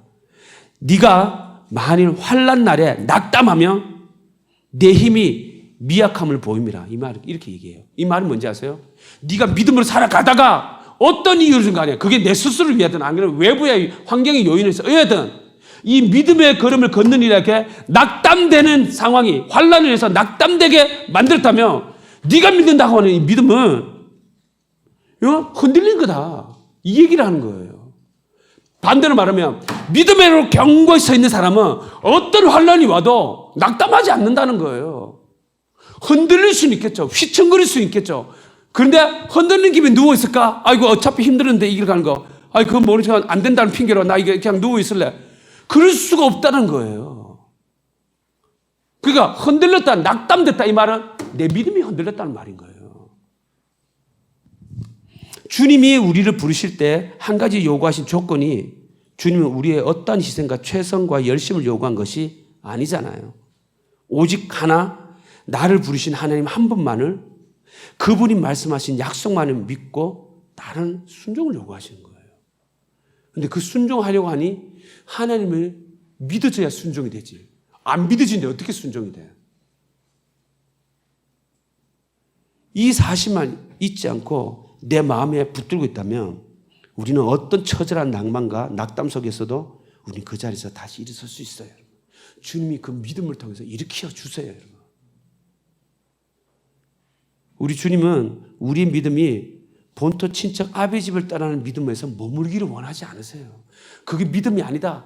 이 말하는 게 그것도 대단한 믿음이었어. 우리의 수준으로는. 아브라함의 수준으로는. 근데 하나님은 그 수준으로 만족 안 되는 거예요. 그 수준으로 아브라함이 믿음의 조상이 될 수 없는 거예요. 하나님이 찾으시는 믿음은 뭔지 아세요? 사랑하는 이 독자 이삭을 죽이라고 해도 설령 자기가 이삭을 죽인다고 한들 죽였던 이삭을 다시 살릴 수 있는 분이 하나님이시라는 것을 믿는 믿음으로 이 일을 순종할 이 완전한 믿음, 이 온전한 믿음, 이 믿음이 되기까지 우리 주님 포기치 않으세요. 이렇게 말하면 그게 진짜 될까요? 그러니까 와이낫이잖아. 그러니까 와이낫. 안 될 거 없잖아. 왜 안 돼? 나로서는 안 되지.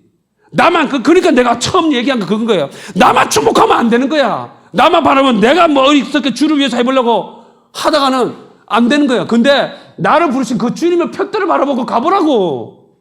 언제까지? 100% 믿음의 될 때까지 가보라고 제발. 그러니까 믿음의 삶, 순전한 삶은요 전쟁입니다, 여러분. 치열합니다. 저도 지금 이 믿음의 하나님의 주신 약속에 순종하니라 치열해요, 지금. 이걸 포기하고 싶어요. 그만두고 싶다고. 그런데 하나님이 저에게 주신 말씀이 있기 때문에 포기할 수가 없어요. 가야 돼요. 제 마음에 치열함이 있다고요. 언제까지? 주님이 됐다 하실 때까지. 주님이 바라시는 제 안에 이루고 싶어 하시는 그 믿음이 성취될 때까지요. 근데 당장은 이 길을 가는 게 때로는 정말 이게 장난 아니거든요. 내 마음에 찾아오는 이 공격이 있단 말이에요. 그 믿음이 되기까지 주님이 우리를 계속 다뤄가시는데 내 안에 믿음이 아닌 이 찌꺼기 불순물을 걸러냈을 때 내게 아픔이 돼요. 고통이 돼요. 탄식이 돼요. 낙담이 그냥 낙담이 되겠어요? 절망이 그냥 절망이 일어나겠냐고요. 두려움이 될 수 있단 말이에요. 우리 그때 나를 거룩한 믿음의 사람, 100% 온전한 믿음의 사람으로 세우시는 주님께 우리 시선을 두십시다, 여러분. 그리고 그 주님 바라보고 이렇게 가는 거예요. 그러면 거기 끝에서 만나게 될 하나님의 영광이 어떤 것인지 순종하는 자만이 누릴 수 있어요, 여러분. 순종하는 자만이 누릴 수 있다고. 하나님께서 우리를 어떤 믿음의 사람으로 되게 하시는지 마음껏 믿음의 순종을 우리 주님 앞에 드려보십시다. 우리 하나님 멋진 분이세요. 우리 하나님 놀라운 분이세요. 능력의 하나님이세요. 온 우주 만물을 창조하신 그 하나님이세요. 그분이 그 수도 헤아릴 수 없는 그 항성 중에서 이 지구라는 것에 초점이 주목될 뿐만 아니라 그 지구 안에 있는 70억 인구 중에 저와 여러분에 대하여 시선이 집중돼서 우리에게 달려오신 분이세요. 그럼 우리도 그 하나님의 시선을 주목하며 바라보며 나가자는 거예요. 그러면 하나님이 우리를 끌어당겨 주세요, 여러분. 이렇게 주세요, 여러분. 결국은 아브라함을 100% 온전한 믿음의 사람을 세우신 다음에 하나님이 하시고 싶은 일이 있으셨어요. 100% 믿음의 사람을 딱 세우고 난 다음에 그때서야 하나님이 진짜 아브라함이 하시고 싶은 얘기를 사실은 창세기 12장에 말씀하셨던 마음이 거예요. 이걸 다시 한번 되짚어 주는 게 보세요. 22장 16절 보세요. 하나님이 이 일을 하시기 위해 아브라함 불렀다는 것을 이제 다시 한번 12장에서 그렇게 얘기했는데 그때는 아브라함 무슨 말인지 다 깊이 몰랐다는 거예요. 몰랐어요. 그 하나님 만나 충격 속에서 큰 민족 해주겠다. 너 지시할 땅 가라.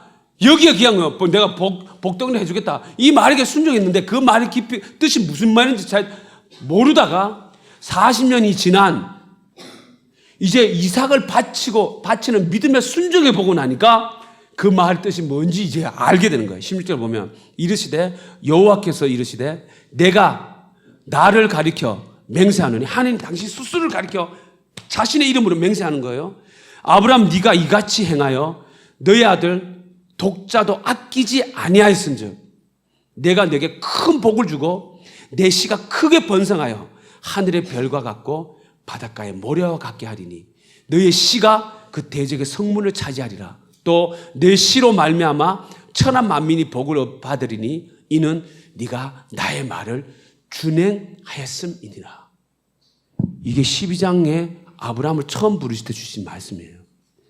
이때 이삭을 바치는 순종의 믿음의 순종을 딱 들고 보니까 나를 처음 부르실 때 주셨던 창세기 3장 12장 1절 2절 3절 말씀이 무슨 언약인지를 다시 한번 딱 짚어주시는데 아브라함이 그때서야 이제 깨달아지는 거예요. 이게 하나님이 날 부르신 게 나 하나 예수 믿고 천국 보내기 위한 그런 수준이 이게 찾아오신 게 아니구나.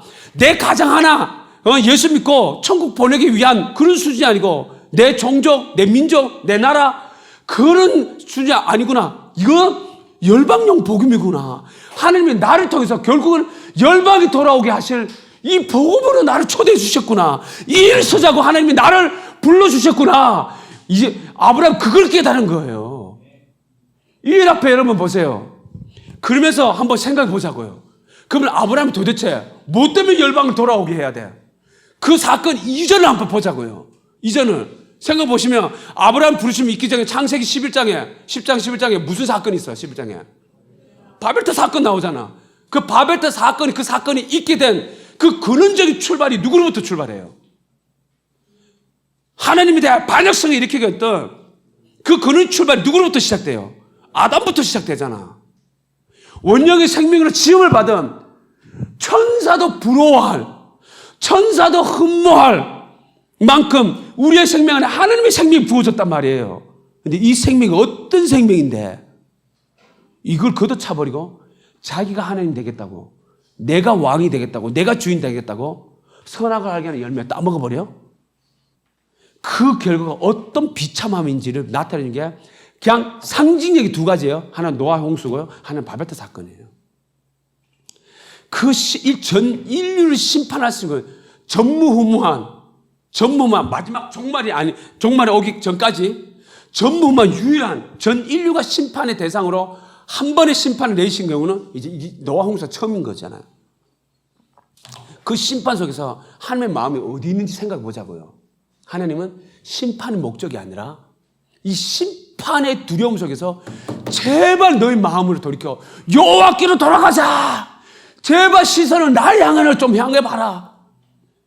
내가 너에게 주는 것은 이 죽음의 머리 내서 위협하고 겁주고하려고 하는 게 아니라 너희가 지금 이 상황대 그대로 두는 순간 너는 결과가 이 심판이다. 제발 나에게 시선을 향해라. 나에게로 돌아와라. 그러면은 네가 어떤 형편 상황이든 내가 널 건져줄게.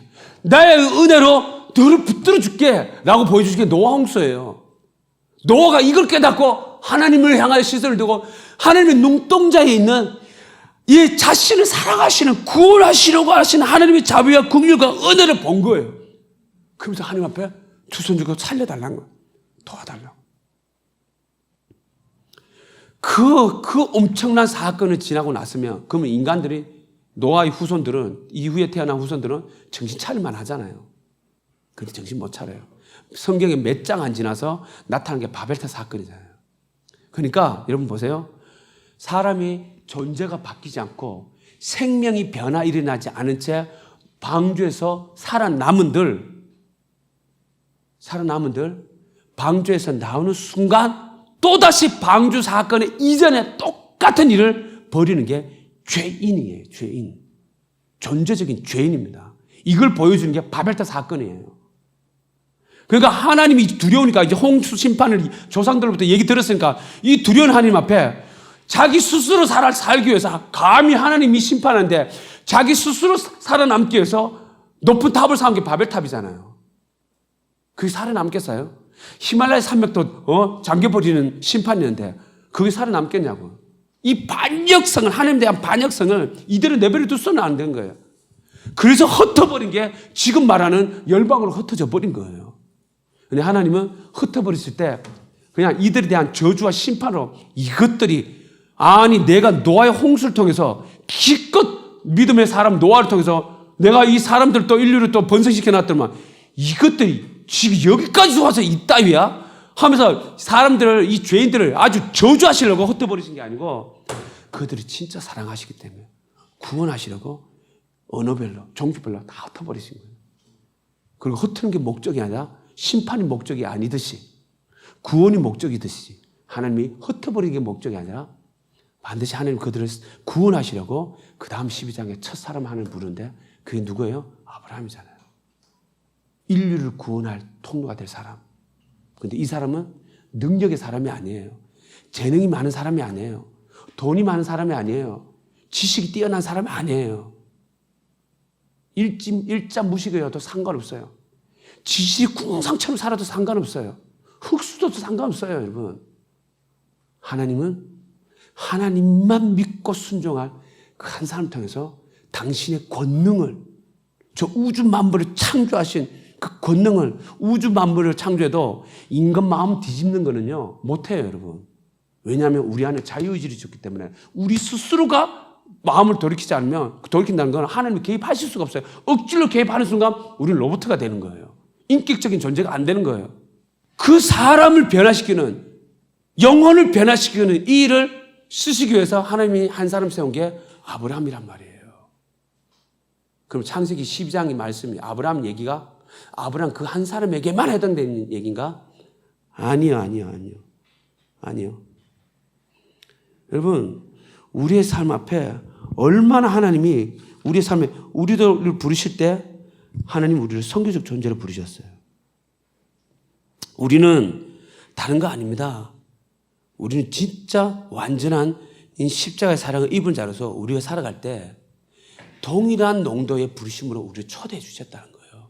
그러니까 저와 여러분은 단순한 많은 믿는 사람 중에 한 사람이 아니라 아브라함과 같은 열방을 여호와께로 돌이키게 하는 너무나도 중요한, 없어서는 안 될 사람인 거예요, 여러분. 그 한 사람을 우리를 불러주셨다는 거예요. 그런데 여기에 이런 어마무시한 부르심을 받았는데 우리는 온통 초점 뭐냐? 또다시 나야. 또다시 나야. 그냥 이렇게 나 이게 땅 쳐다보면서 손 꺾고 있는 거예요. 우리의 시선을 들어 나를 부르시는 그 하나님을 바라보자. 그분이 어떤 분이신지 다시 한번 지식적으로라도 한번 봐세요. 성경에 있는 하나님이 어떤 분인지 지식적으로라도 우리 한번 좀 찾아보십시다. 그 하나님이.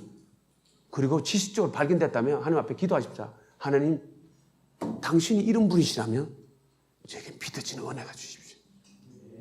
그 하나님에 대한 돌덩이 같은 믿음으로 주님 반응할 수 있도록 도와주십시오.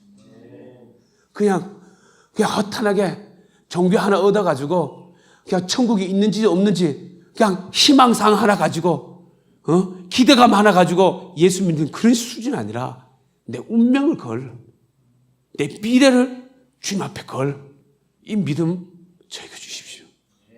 그리고 주님 말씀하시는 그 언약, 하나님 나 전적으로 믿겠습니다. 주님만 바라보겠습니다. 우리 싸움, 이 싸움을 해야 될 거 아니에요. 언제까지 내가 싸움할 거예요? 언제까지 이 자아와 씨름하며 치열하게 싸울 거예요? 언제까지 세상과 싸울 거예요? 아니요. 우리의 싸움은 뭔지 아세요? 혈과 육의 싸움이 아니에요. 우리는 하나님을 믿는 싸움을 해야 되는 거예요, 여러분. 주님을 앞에 내 존재를 다 건 이 믿음의 싸움을 주님 앞에 드리며 나가야 되는 거예요. 그런 자가 누려질 영광이 있다는 것 말입니다. 전 세계로 흩어진 죄인들을 구원하시기 위해 한 사람을 부르신 것이 아브라함이라면 오늘날에는 아브라함의 믿음을 동일한 믿음으로 있는 우리 믿음의 후손들이잖아요. 우리도 동일한 아브라함처럼 전 세계가 누구의 손에 달려있냐? 우리에게 달려있다고요, 여러분. 이방인들이 우리만 바라보고 있냐? 피조세계가 우리만 바라보고 있는 거예요. 그래서 우리는 하나님 나라의 부름과 선교 완성이라고 하는 이 부르심 앞에 서는데 이건 사역으로 부르심이 아니라 존재적인 부르심이라고 하는 거예요. 직장이나 알바를 다니고 싶으면 다니세요. 학교 다니세요. 결혼하세요. 그 대신 잊지 말아야 할 것이 있습니다. 왜 그 일을 하라는 거예요? 무엇 때문에 그 일을 하려고 그러세요? 그 목적은 돼요. 왜냐하면 사도 바울도 보면 전도여행 하다가 다른 사람의 피해를 주지 않기 위해서 그가 가지고 있는 천막 짓는 기술을 가지고 일했어요. 사도 바울도. 그냥 목적은 분명했습니다. 내가 이 일에서 돈 벌어서 좀 더 편안하게 살고 남들 좀 도와주고 선교하는데 좀 헌금해주고 이거 하자고 한 게 아니었어요. 복음 전하기 위해서 목적 딱 하나예요. 남인데 손 내밀 수 없고 하나님만 바라보고 나는데 하나님이 하늘에서 돈 떨어지신 분이 아니잖아. 누군가를 통해서 헌금을 오는 것도 있지만 멀쩡히 두 손 두 발 있잖아. 그러니까 사도 바울이 할 수 있는 일이 천막 짓는 일이니까 가는 곳마다 천막 수리해 주면서 돈을 번 거예요. 일시적으로. 왜? 이걸 그냥 선교 여행을 하기 위해서 재정이 필요하니까. 그래서 그걸 하고 또다시 선교 여행을 한 거예요. 또 그곳에 가서도 없다. 또 천막 일을 하는 거예요. 그래서 또 재정을 확보되어진 재정 가지고 또 선교 여행을 하는 거예요. 왜 그 일을 하는 거예요? 왜? 왜 그 일을 하고 싶은 거예요, 여러분 안에? 무엇 때문에? 진짜 주님의 나라를 위해서? 정말 성경을 완성해서 위해서 하세요. 하시되 하나님이 그 일 이제 그만해. 이제 따라와. 일해. 하면 얼마든지 그걸 접고 주님의 명령하심 앞에 달아갈 수 있는 태도가 되어 있어야 돼요. 그거 아닌 이상 이거 끝까지 이걸 그럼 이미 그게 우상이 돼버린 거예요. 이미 그게 자기 주인인 거예요. 어쩌면 아브라함 갈대아우르에서 성공하지만 할 때 하나님 부르실 수도 있었던 거예요. 우리의 삶 앞에 하세요. 공부를 해야 돼요. 성경대학 이런 대학이 어디서 솔직히 말해서 성경을 말씀을 단순히 지식적으로 가는 게 아니라 우리의 존재를 진리 앞에 부딪히게 만들어주잖아. 여러분 진짜 주님 만나고 싶어요? 주님 더 알고 싶어요? 그럼 들이세요 자신을. 어른들을 부끄럽게 한번 만들어봐요. 여러분들이. 맨날 어른들의 부모에 끌려다녔던 신앙이 아니라 이제는 여러분들이 부모님들을 부끄럽게 한번 만드는 증인이 한번 되어보라고. 하나님을 만난 그 자리, 하나님 만날 수 있는 곳이 그곳이다? 순종해서 가보세요, 여러분. 주님을 경험할 수 있는 자리가 그 자리다? 그곳에 한번 나가보자고요. 맨날 주변에 언저리 밴드미드 돌지 말고 정말 깊은 바다 속에 한번 자신 한번 펑펑 내던져보라고. 하나님의 주시는 은혜가 어떤 하나님이신지 그 깊이와 길이와 높이와 넓이가 얼마나 크고 높고 위대하신 분이신지 한번 자신의 한번 전전전을 걸고 내던져보라고요. 맨날 언저리 앞에 살다가 이렇게 가기는 넘어가면 뒤일까 두렵고 너무 떨어지면 또 하면 얼어 죽을까 두렵고 적당한 거리를 유지하면서 하지 말고 한번 작정하고 6개월이든 1년이든 2년이든 여러분의 믿는다고 하는 그 하나님 앞에 한번 들여서 주님이 어떻게 나를 이끌어 가시는지 한번 순종하며 이 믿음의 걸음을 한번 우리 내디뎌 보자고요. 가다가 실패해도 괜찮아요. 그 넘어져도 괜찮아요. 다시 이전에 죄인된 모습으로 툭 나타나도 괜찮아요. 걱정하지 마세요. 분명히 말했잖아. 그런 나를 주목하지 말라고. 나를 바라보지 말라고. 그럴 때마다 이런 어처구니 없는 나꼴 이런 자를 하나님이 어떻게 사랑하셔도 이렇게까지 사랑하실 수 있지? 어떻게 하나님을 향하여 나는 나 스스로 포기하고 싶은데 하나님은 왜 한 번도 단 한 번도 나를 포기하지 않으시지? 그 하나님에 대한 시선을 집중하며 그 하나님 앞에 그 은혜를 사모함으로 더 나아가야 될 일인 거예요. 하나님, 여러분 포기하지 않으세요. 우리가 하나님을 포기하지. 언제까지 그 포기 자리에 머물러 있을 거예요? 여러분, 본토 진짜 아비 집을 떠난 그걸로 만족하지 마세요, 여러분. 주님은 여러분을 그 더 이상의 믿음의 사람으로 세우기를 원하세요. 우리 그 일 앞에 우리 한번 달려가자고요, 여러분. 예? 여러분 잠언 23장에 보면 이렇게 나옵니다. 17절 18절 보니까 네 마음으로 죄의 형통을 부러워하지 말고, 이 말은 뭐냐면 그냥 세상 사람들이 그냥 막 그냥 하나님 모른 채 막 살아가는데도 형통해.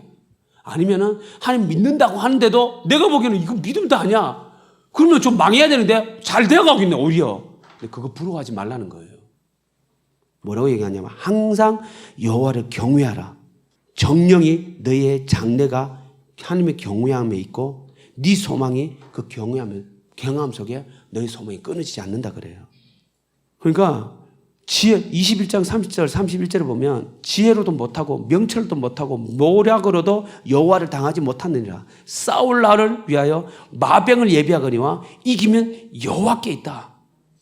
예, 우리가 주를 위해서 수고하고 계획하는 거 잠언 19장 21절 분명히 얘기해요. 사람의 마음에는 많은 계획이 있어요. 주를 위해서 많은 계획해요. 일 하면 어떨까? 내 앞에 대해서 이거 하고 싶은데 내가 가지고 있는 이걸 가지고 이걸 하고 싶다. 많은 계획해요. 그런데 보세요. 그런 많은 계획이 있어도 오직 여호와 뜻만이 완전히 서게 됩니다. 내 계획을 고집 부리지 마세요. 아무리 주를 위한다고 하더라도 항상 그 세우되 하나님, 주님이 원하시는 게 뭐죠? 하나님, 내가 어떤 선택하기 원하시죠? 묻고 주님 말씀하시면 내가 계획하고 생각한 일들과 전혀 다른 일인 것 같은데도 주님 말씀하시면 순종하며 가는 거예요. 그러면 주님 뜻 이루는 겁니다. 여러분. 사람의 걸음은 여호와로 말미암나니, 사람의 걸음은 하나님으로 그 걸음의 결말을 맞는다는 거예요. 사람이 어찌 자기의 길을 알 수 있으래요. 우리 길 몰라요. 하나님만이 우리 길을 아세요. 정말 하나님의 이 부르심에 이 자리 앞에 온전히 아브라함처럼 100% 온전한 믿음의 사람이 될 때까지 나를 온전히 한번 드리며 달려가 보십시다. 우리 실수하는 거 하나님 다 아세요. 실수하는 거 알고, 그러니까 주님이 우리 돕겠다는 거잖아요. 그거 개의치 않으세요. 우리 힘들 때 하나님 부르세요. 어려울 때, 두려움이 될 때, 낙담이 될 때, 정말 고통이 될 때, 아픔이 될 때 하나님 찾으세요. 그럼 우리 주님 찾아와 주세요. 말씀을 통해서, 기도를 통해서, 예배를 통해서 우리 주님 다 말씀해 주세요. 우리를 격려해주고 지지해주고 위로해주고 힘주시고 앞뒤를 바라볼 수 있는 미래를 꿈꾸게 해주시고, 무엇보다 이 걸음을 걷게 해주신 하나님, 당신 자신을 더 계시해 주세요. 더 계시해 주세요. 당신 마음을 더 알려주세요. 말씀드렸잖아. 창세기 22장에 아브라함이 독자 아들을 바치는 그 믿음이 딱 될 때 진짜 하나님이 하시고 싶은 얘기를 우리에게 아브라함이 알려주신 것처럼 우리도 그 무엇도 제일 큰 어려움이 뭔지 아세요? 제가 어떤 때 복음학교를 하신 한 분이 다른 외국 단체에 선교사를 갔다가 한 몇 년을 선교사에 있다가 한국에 들어와서 한국에 있는 어떤 사역을 책임자로 이제 맡았어요. 그분이 이제 제가 한국 지부에 있을 때 이제 복음기도 모임 강사로 초청해서 메시지를 전해주시고, 제가 이제 그분이 거기에 아는 분이 있다고 거기서 가서 잘 거라고 해서 차로 태워주는 가는 중에 그분이 저에게 뭐라고 얘기냐면, 믿음으로 사는데 뭐가 제일 어려워요? 이렇게 질문하는 거예요. 믿음으로 사는데 뭐가 제일 힘들어요? 이렇게 질문한 거예요. 그때 제가 거기 주제를 가지고 고민하고 있을 때거든요. 몰라서 그렇겠어요.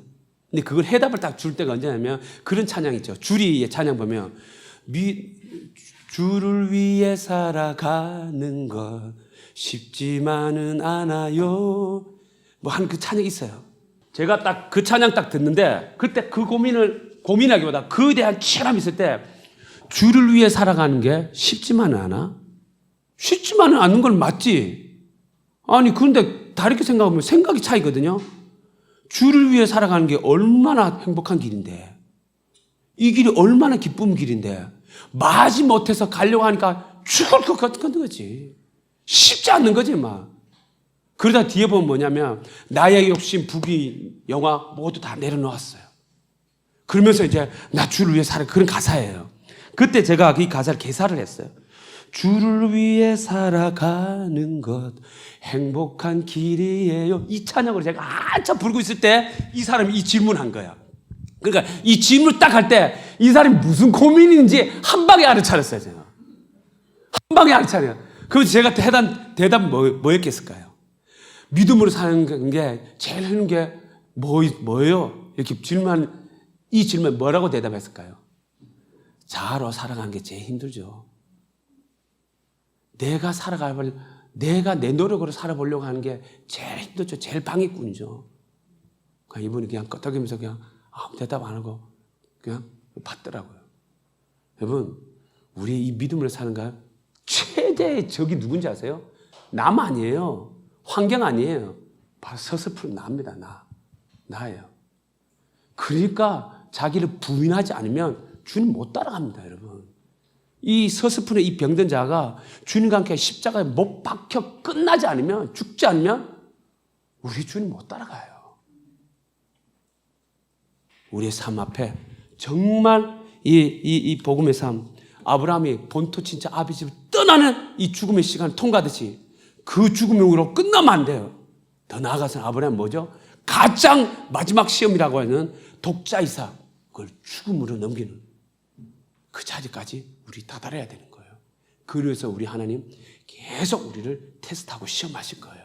그때 두려워하지 마시고 염려하지 마시고 도망갈 생각하지 마시고 주님 앞에 엎어지세요. 못하겠거든 도와달라고 기도하세요. 두렵거든 용기 달라고 매달리세요. 이 길 포기하지 않게 해달라고. 그리고 혼자 못 가겠더라 이런 모임 있을 때 적극적으로 참여하시고 증인들이 있는 이 믿음의 함께를 가는 사람들이 있는 모임 있는 곳에 와서 오세요. 와서 그곳에서 함께 한번 다시 훈련받고 함께 주님을 찾고 함께 주님을 알아가고 그리고 함께 주님의 영광 누리는 이 그 삶, 이 믿음의 삶, 이 20대 여기 대부분 다 20대인 걸로 알고 있는데 20대 우리 청년의 삶을 주님 앞에 드리자고요. 난 친구하고 야구하러 왔다가 주님의 꼬드김에 걸려들어가 여기까지 끌려온 것처럼 여러분들은 지금 주님 만나자고 이곳까지 온 거예요. 얼마나 기뻐하시겠어. 얼마나 주님이 원하시는 자리겠어요. 근데 여기서 그걸로 끝나지 말고 더 주님 앞에 더 믿음으로 더 나가자고. 더 기쁜 것을 나를 드리며 나가면 진짜 하나님이 우리에게 이루어주시는 그 영광의 삶이 얼마나 행복한 삶인지 얼마나 기쁨의 삶인지 그때 누리시게 될 거예요. 아멘.